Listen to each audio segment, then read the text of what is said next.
اللہ الرحمن الرحیم۔ صرف 5 منٹ کا مدرسہ قرآن و حدیث کی روشنی میں 104واں دن 14 ربیع الثانی۔ نمبر 1، اسلامی تاریخ۔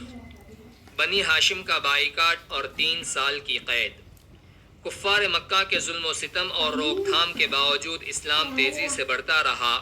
یہ دیکھ کر کفار مکہ نے تدبیر سوچی کہ محمد صلی اللہ علیہ وسلم اور ان کے خاندان کا بائیکاٹ کیا جائے۔ لہذا سب نے آپس میں مشورہ کر کے ایک عہد نامہ لکھا اور اسے خانہ کعبہ پر لٹکا دیا۔ اس عہد نامے کے مطابق کوئی بھی محمد صلی اللہ علیہ وسلم اور ان کے خاندان والوں سے میل جول، لین دین اور شادی بیاہ نہیں کر سکتا تھا۔ لہذا رسول اللہ صلی اللہ علیہ وسلم کو بنی ہاشم اور مسلمانوں کے ساتھ ایک گھاٹی میں جانا پڑا جس کا نام شعب ابی طالب ہے۔ یہاں ان لوگوں نے 3 سال کا زمانہ گزارا جس میں سخت تکالیف کا سامنا کرنا پڑا۔ بھوک و پیاس کی شدت کی وجہ سے ببول کے پتے تک کھانے پڑے۔ جب بچے بھوک و پیاس کی وجہ سے روتے سسکتے تو کفار مکہ اس پر ٹھٹے اڑاتے۔ 3 سال کے بعد اللہ تعالیٰ کی رحمت اور ایسی مدد آئی کہ خود کفار ایک دوسرے کی مخالفت کرنے لگے۔ اتفاق یہ کہ ابو طالب خانہ کعبہ میں بیٹھے ہوئے ساری باتیں سن رہے تھے۔ وہاں سے اٹھ کر کفار کے سامنے آئے اور کہا، رات محمد نے مجھ سے کہا، عہد نامے کے سارے الفاظ دیمک چاٹ گئی ہے، صرف بسمک اللہم بطور عنوان باقی ہے۔ جب عہد نامہ دیکھا گیا تو حرف بحرف آپ صلی اللہ علیہ وسلم کی بات سچ نکلی اور کفار کی گردنیں شرم کے مارے جھک گئیں۔ اس طرح عہد نامہ ختم ہو گیا اور محمد صلی اللہ علیہ وسلم نبوت کے 10ویں سال شعب ابی طالب سے نکل کر مکہ میں آ بسے۔ نمبر 2، حضور صلی اللہ علیہ وسلم کا معجزہ۔ قباء کے کنویں میں پانی کا بھر جانا۔ حضرت انس رضی اللہ عنہ ایک مرتبہ قباء تشریف لے گئے۔ وہاں کے لوگوں سے پوچھا، کنواں کہاں ہے؟ لوگوں نے بتلایا۔ وہاں پہنچ کر دیکھا تو فرمایا، ہاں یہ وہی کنواں ہے جس میں سے لوگ اپنی ضرورت کے لیے پانی لے جایا کرتے تھے۔ تو پانی بہت کم ہو جاتا تھا۔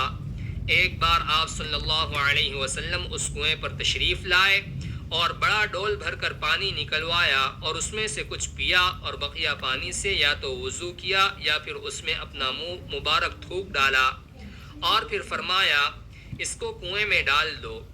حضرت انس رضی اللہ عنہ فرماتے ہیں کہ اس دن سے پانی کبھی کم نہیں ہوا۔ نمبر 3، ایک فرض کے بارے میں۔ قضا نمازوں کی ادائیگی۔ رسول اللہ صلی اللہ علیہ وسلم نے فرمایا، جو کوئی نماز پڑھنا بھول گیا یا نماز کے وقت سوتا رہ گیا تو اس کا کفارہ یہ ہے کہ جب یاد آئے اسی وقت پڑھ لے۔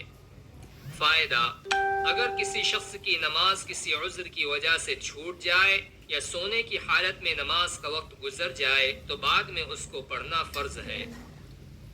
نمبر 4، ایک سنت کے بارے میں۔ قرضوں اور غموں سے نجات کی دعا۔ رسول اللہ صلی اللہ علیہ وسلم نے قرضوں اور غموں سے چھٹکارے کے لیے صبح و شام یہ دعا پڑھنے کے لیے فرمایا، اللہم انی اعوذ بک من الہم والحزن واعوذ بک من العجز والکسل واعوذ بک من الجبن والبخل واعوذ بک من غلبۃ الدین وقہر الرجال۔ نمبر 5، ایک اہم عمل کی فضیلت۔ 3 کام کرنے کی کوشش کرنا۔ رسول اللہ صلی اللہ علیہ وسلم نے فرمایا، جب آدم کی اولاد کا انتقال ہوتا ہے تو 3 کاموں کے علاوہ اس کے عمل کا سلسلہ ختم ہو جاتا ہے۔ ایک صدقہ جاریہ، دوسرے وہ علم جس سے لوگ فائدہ اٹھائیں، تیسرے ایسی نیک اولاد جو اس کے لیے دعا کرتی رہے۔ نمبر 6، ایک گناہ کے بارے میں۔ جھوٹے خداؤں کی بے بسی۔ قرآن میں اللہ تعالیٰ فرماتا ہے، جس کو تم اللہ کے سوا پکارتے ہو وہ کھجور کی گٹھلی کے ایک چھلکے کا بھی اختیار نہیں رکھتے۔ زچگی کی حالت میں تم اپنی عورتوں کو تر کھجوریں کھلاؤ اور اگر وہ نہ ملے تو سوکھی کھجوریں کھلاؤ۔